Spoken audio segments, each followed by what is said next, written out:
God's Edenic plan, originating in the Garden of Eden.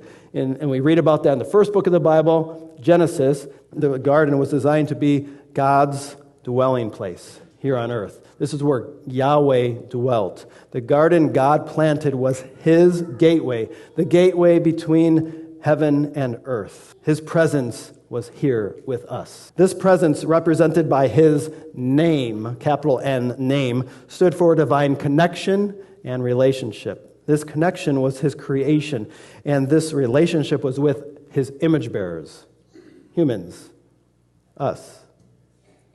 God's Edenic plan was to have us represent him and function here on earth to carry out his plan of ruling, reigning on his behalf, and cultivating the earth. His Edenic plan was also for us to represent him everywhere we went, worshiping and proclaiming him throughout our lives and living our life differently than those who were worshiping and serving other gods, even sacrificing their own children to these other gods, the very ones, the spiritual ones, who rebelled against God, Yahweh, and chose to fall from his grace. And they left his presence. And they were the ones here on earth occupying the domain as false gods.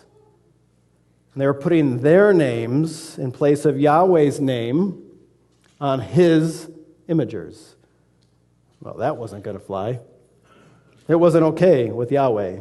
Dr. Michael Heiser, a renowned Bible scholar and theologian, said this. He articulated that the name, capital N, is a synonym for Yahweh. We see this in Psalm 20. We see this in Deuteronomy 12, that we trust in the name, and it embodies trusting in Yahweh, in God. And it personifies his protective, authoritative presence. Believing in the name, living for Yahweh and not another God, which is not only some other being.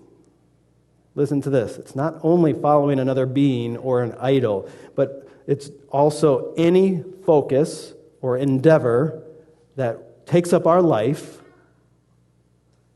from us believing, serving, or worshiping God.